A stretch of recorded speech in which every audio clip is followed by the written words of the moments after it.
research. As I may have mentioned earlier, we're going to hear about liver transplantation and alcohol-related liver disease, whether it be acute or chronic. Thank you, Allison, very much.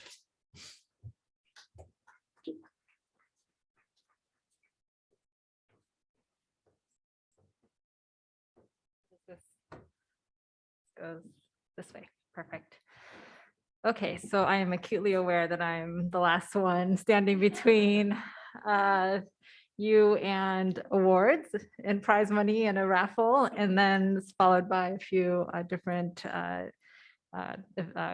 networking events and a cocktail hour. So, and also my topic, there's not a lot of data out there, so I'm gonna go through some of the experience, but really, it's really just how to what we've faced developing a program for liver transplant for alcoholic hepatitis, and on a national level, what the considerations are, and then also at the local level, what we've been doing at Stanford.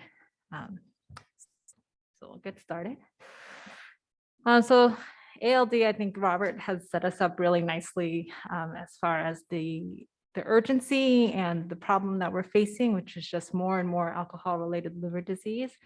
This is just the usual model we see for chronic liver disease, that you develop steatosis, fibrosis, and then cirrhosis. And when we meet people, they are in the cirrhotic or HCC end-stage liver disease stage. I don't think the timeframes that we're seeing in this figure, 20, 30 years, that's the general model, but I think what we're seeing a lot now of is acute on chronic liver failure, alcoholic hepatitis, steatohepatitis. All that stuff happens in a much more accelerated phase when it comes to alcohol and what we're seeing these days. I think some of these things Robert showed, so I think he set us up nicely. The main thing being that alcohol-related liver disease is now the leading indication for liver transplant. Actually, in 2020, if you look at the data, that's the red line that's going up and up, is that it's over half of transplants now done in the United States. And that's driven in large part by more and more centers doing liver transplant for alcohol-related, alcohol-associated hepatitis. So those are just the bars on the right-hand side. The y-axis is annual rate of change from the previous year, and here they've separated alcoholic hepatitis and then alcohol-related liver disease, the more chronic form. And really, it's driven by just more and more and more alcoholic hepatitis transplants. This is, I think, any talk for liver transplant for alcohol-related hepatitis needs to include the original Franco-Belgian data. This is 26 patients who underwent liver transplant, and really it just shows that liver transplant for this indication can be life-saving or is life-saving. You're looking at these controls who did not get transplant with a 30% mortality rate. That's that bottom line, and you can improve their expected mortality by doing transplant up to 77% at 6 months. So it saves lives. They do have notably pretty strict criteria. So non-response to medical therapy. This is their first liver decompensating event. They have good support, no psychiatric disorder, and they agree to not ever drink again. So lifelong total alcohol abstinence. And with those criteria, notably over 90% were excluded of the people they evaluated. So you have to evaluate a lot of people to get to the right population who's going to benefit from this. And that's just something that bears out in I think several experiences. This is 2011, and so it's now 10 years of this, but we've actually stuck mostly to these criteria in the field. So hard to do this also without mentioning the 6-month rule. And this dates back to many years, but really in 1997, it was laid out that, maybe we should recommend at least 6 months of abstinence for people to demonstrate their commitment to not drinking. And that if it was less than 6 months, that they were not eligible for transplant. Now, actually, that's been kind of acknowledged to be an arbitrary predictor. I mean, it does perhaps in some way predict post-transplant risk of relapse, but it's not the strongest risk factor by any means. And there are other things that are perhaps more important. So it should not exclude people just because they haven't had 6 months of sobriety. In addition, many people didn't survive the 6 months, so maybe that you would select out people who might benefit, who didn't have those 6 months to wait to show that they weren't really going to drink again, but would, deserve some chance or some opportunity for liver transplant. And then also, as part of this, is that there is recognized a neurobiological component to alcohol use disorder, similar to why people develop fatty liver and overeating or different other types of liver disease or chronic liver disease. In the same way, the alcohol use disorder may come back or is still a big problem after transplant, and that needs to be co-managed with the liver disease. So liver transplant just keeps them alive, but the addiction still needs to be treated. This is more epidemiology. This is really to show the geographic variation, and this goes up to 2019. This is Tom Carr. And this is really looking only at alcoholic hepatitis, which is kind of a broken diagnosis in the UNOS database, but we're hopefully fixing that this year. But you can just see that on the scale of things, darker is a little more frequency. That's the frequency of transplant for alcoholic hepatitis. That it's really variable across the different regions of the United States, but that over time, things are getting darker and darker in different regions. So there's more and more uptake of alcoholic hepatitis as an indication for liver transplant in the United States. So in response to this variation, we met the community, or at least Baylor organized a consensus conference in Dallas to try to get all the people in one room who do this or who are experts in this to figure out, well, we're all doing this, or some people are doing more than others. How can we standardize it so that it's fair for everybody, or more fair as it could be? And they focused on, who are we picking for this treatment, and what do we need to appropriately care for these patients before and after transplant? So this is specifically for alcoholic hepatitis. First presentation with decompensated liver disease. That's still one of the main criterion, that they haven't had previous liver disease, or that was due to alcohol. This is the first time they found out about it. They commit to not drinking. They have no other uncontrolled comorbidities, and they're like, they're going to die without it. And then the psychosocial piece, I think the consensus was that they should be coherent and able to undergo an evaluation. There's a low risk of relapse. They accept the diagnosis of their alcohol use disorder, and they're committed to sobriety, and they have adequate caregiver support. So these are the common themes that everyone seemed to agree that these were the patients that should be selected for liver transplant. And if they did not meet any of those criteria, that they should not. So, and then the next part of the flow sheet, so we're on the third box, is that everyone needs to agree. So the paramedical, medical, everyone just needs to be approved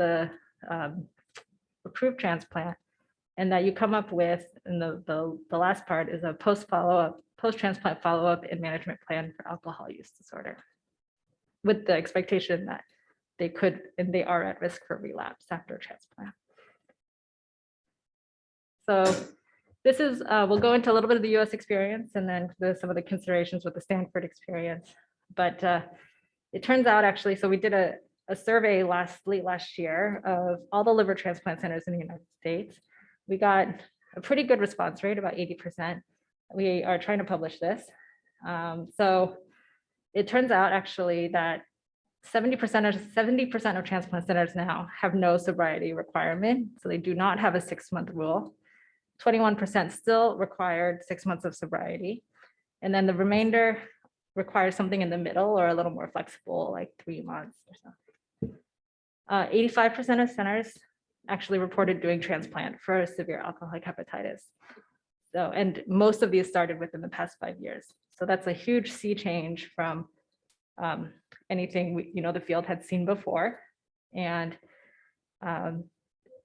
really now you can pretty much say the majority of people are doing this. Then we asked them all a bunch of questions. This is just one of the tables. But we said, what do you require? What is your protocol for evaluating or listing patients with severe alcoholic hepatitis?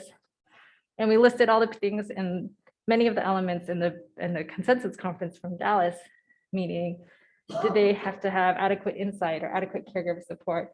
Do they have to commit to this and that? And you want all these bars to be at 100%, but you can still see that some of these are 70%, 80%. Some centers said, well, maybe it didn't have to be their first hepatic decompensation. Others said, well, maybe it didn't have to be, ability to participate in the evaluation process. Only about 80% said that that was necessary. So you can still see that of the centers doing this, that they don't all agree on the recipient selection, even though we've laid out, at least in the consensus, that there should be at least these minimum guidelines. This is the early US experience. This is hard to do also a talk without this. This is the early US report of 12 centers doing transplant for alcoholic hepatitis. This was 147 patients that demonstrated excellent, basically 1-year outcomes. And they observed relapse rates of 10% at 1 year and 17% at 3 years. And that's within the range of what's reported that people will relapse after transplant. There's some patient overlap here, but this is another report from Johns Hopkins, and they're just looking at survival between early liver transplant, meaning before 6 months, and standard, which is after 6 months, and they observed the same risk of relapse between the two groups, meaning the 6-month rule wasn't predictive or it wasn't associated with more relapse. So this has been built into the treatment algorithm for alcoholic hepatitis. If you have a diagnosis of severe alcoholic hepatitis, meaning MELD of over 20, that seems to perform better than the discriminant function, but the threshold of 32 for that. So if you're thinking about starting prednisone, basically, then you are a non-responder, then it's built into the algorithm that the next thing that you should consider, or if you cannot give prednisone because it's contraindicated and they meet these criteria, the next thing you should consider is liver transplant. I will also mention we do have a clinical trial. That's also an option. If not eligible for liver transplant, that's also in the algorithm. The main question is alcohol relapse after liver transplant. I mentioned in Accelerate, they observed about 10 to 20% relapse in various experiences. It's been 10 to 30%. These are not all heavy hazardous drinking. Only about half of those are considered hazardous, but that's associated with obviously worse outcomes, mortality, rejection, and that's just a very undesirable outcome. It's very demoralizing for the team, for somebody to experience somebody who underwent liver transplant for this and then started drinking again. And this is just some data from partly from Accelerate that Brian published this year. Different trajectories, there are different types of alcohol relapse and when do they relapse. And so the red line is the worst. So those are frequent binge drinkers.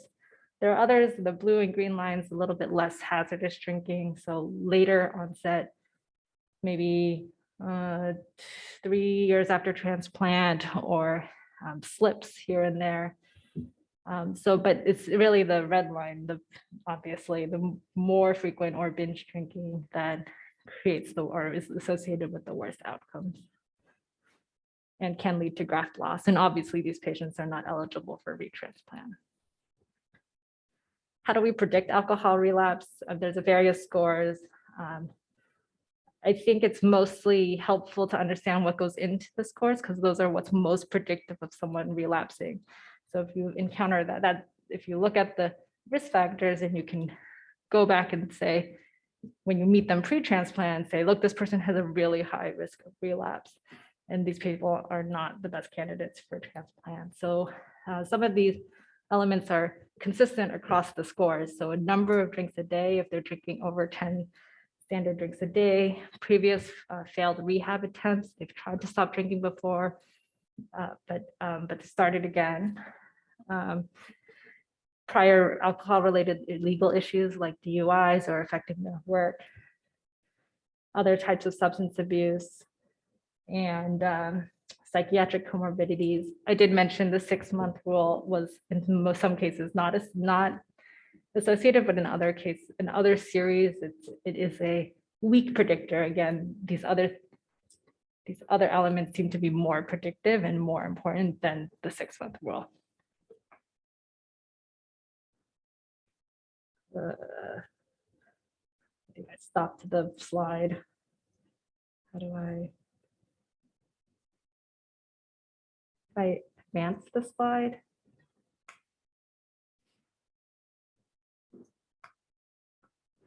I don't, it's kind of, oh, here we go. Okay, and I got stuck for a second. So this is just the most recent, I think, study. This is out of Penn, looking at all the similar risk factors.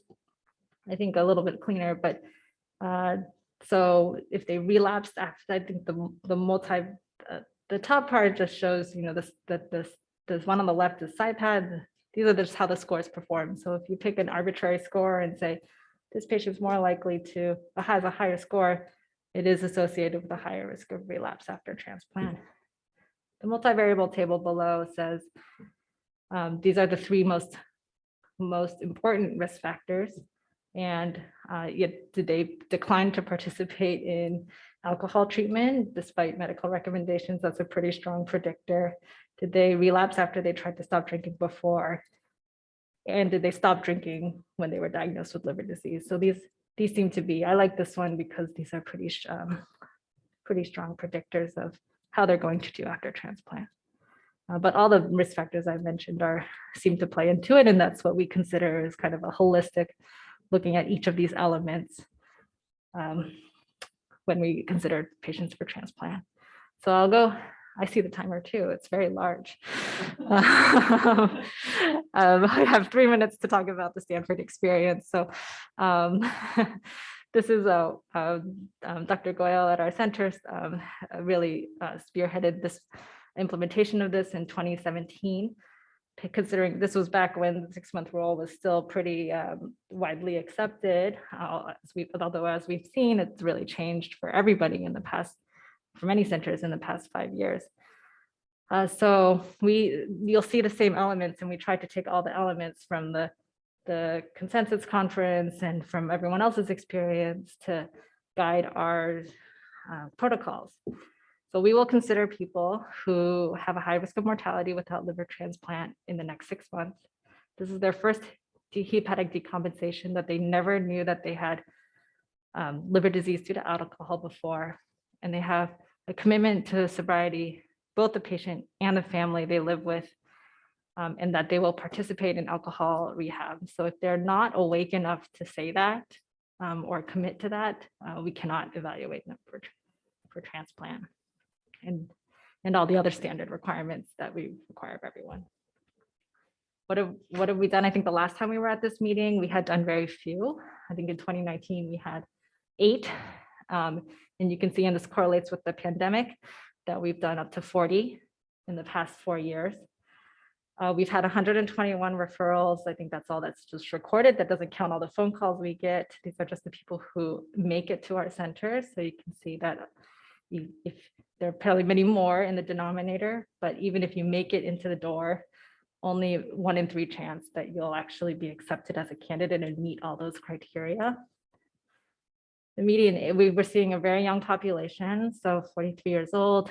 They're very sick, so male to 39. They're all getting transplanted quickly. And it's a mix of patients, and the protocol is supposed to be for really acute alcoholic hepatitis. But I think we all know clinically that the difference between alcoholic hepatitis and acute on chronic liver failure is really hard to tease apart, and often it's a component of both. We've had 100% survival, 1 transplant-related retransplant, and 2 known alcohol relapses, although there may be others that may be undetected, but we've been able to manage those as they happen. They get monitored at the first year with monthly testing, so blood-based testing for alcohol use, and sometimes we can pick up alcohol that way. Some caveats, as we've learned through the process. This is my research, is hepatic recovery. Is it possible? Are we transplanting them too early? And are we not giving them a chance to recover? I think we've also seen people with bilirubin of like 35 and a MELD of 35 also, or something like that. And they could actually recover if you give them the chance, but you don't know who that is going to be. That's what I study. I think the evidence shows that if they're hepatorenal and they're on dialysis, they're headed towards dialysis, that recovery is probably not possible at that point. But we had somebody who we were going to list for transplant, but insurance denied, and we would have transplanted him if we could have. But while we were waiting for insurance approval, he got better. So we saved a liver, but how many people are getting livers that we didn't need to do? It's probably a very small fraction, but that's still what we need to understand. Health disparities have emerged through this process. This is nationally, we've observed that the selection, and this is true for not just alcohol, but especially alcohol, that the selection favors patients with socioeconomic and demographic advantages. And it's our bias and it's the insurance bias. So that plays out in this as well. And then on a national level, how does our transplanting for alcoholic hepatitis affect public perception, and whether people are more or less willing to be organ donors? And is this the best use of donated organs? Those are still questions. I know the talk is a lot of enthusiasm, right, for alcohol, for transplanting for this indication, but there's still a lot of kind of hesitance. So there are things to consider as you develop these programs. So I think I covered these. Consider liver transplant for this indication. It's not, most people will actually not qualify, but still it's worth considering for the right patients. Should not be based on 6 months or any fixed interval. That's the recommendation. And if you're going to do it, you need full support. So we have a transplant psychiatrist, we have addiction medicine, they follow people before and after. And you have to treat the addiction in addition to the liver disease, since relapse after liver transplant is never going to be 0%. So that's a very important part of the process. So that's it. That's what I have. Happy to take any questions.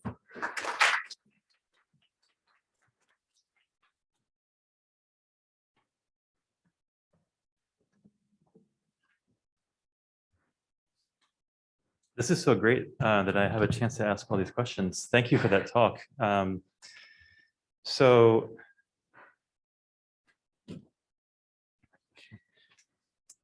have a comment and a question. So my comment is that this was extremely helpful for me, I assume as a transplant hepatologist, but perhaps to people in the room and online who are not transplant hepatologists. You're really making an argument that the distinction between acute alcoholic hepatitis and acute on chronic liver disease, you mentioned yourself that sort of physiologically it's a gray area, but it seems like from a transplant standpoint it's kind of artificial. What struck me was that the factors that you have in your protocol are factors that we have in our protocol, and we don't do transplants for alcoholic hepatitis. So how different are they really? It's very compelling, actually. So my question was, do you know, we have we as a country have 5 years of experience now, and you have more experience at Stanford. You showed that the mortality is actually easily as good, or as I should say low, as in other causes of mortality after transplant from other diseases. Mm-hmm. Are they dying from alcohol? Probably not. Okay. No, their survival is much better, actually better than many other. And I think if you compare it to the hepatitis C population from a historical cohort, they're obviously better outcomes. But I don't think they're not dying of certainly not in the early period, they're Yeah. not dying of alcohol relapse. And even in the later period, I think it's a minority that lose their grasp because of that Yeah. alcohol use. Maybe an arguable distinction, but still, I think interesting. Yeah. I guess I'll just ask one more question. This is logistic, but from a resources standpoint, what changes did you have to make and what additional resources did you have to add to your program to take care of patients after transplant? Because we and I assume that other centers who've gone through this used to not dedicate this much time to preventing relapse. And this is a major part of your point. Was that a problem, or was it like what kind of, do you have to hire another social worker? Yeah, I mean, you have to have the social workers buy in. We've had some turnover with the social workers. So every time you have to tell them, look, we do this and this is the support they need. And they have to check in every month with the patient in the first few months to make sure they're sticking with the program. Look, you promised you were going to go to rehab or go to these meetings. Where is that? In the past few years, our transplant psychiatrist has been really helpful picking them up and taking ownership. And then just this year, well, 2021, we've got a substance use navigator who's just dedicated to these patients and calling them and making sure they're going to their meetings and really haven't fallen off the wagon and are taking their meds. And so that we've added a few different layers so that they get the support they need. Yeah. Great. It's challenging. That's the Yeah. survey that Nick did, that we did of all the centers. We asked that, like, do you have addiction medicine? Do you have transplant psychiatry? Do you have this or that? And it's all over the map. Some centers are doing it with almost none of that support, and some have full support. So there's talk about standardizing it. Oh, you can only do alcohol. You can only do transplants for this indication if your center has this, this, and this. But there's nothing built in like that right now. Great. I think that's it for the questions. All right, thank you.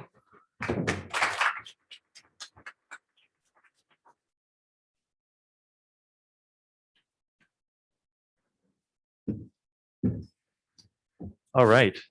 So let's have one more round of applause for all of our speakers. And if for those of you at home, please give some round of applause as well. So we have a few more business items that will benefit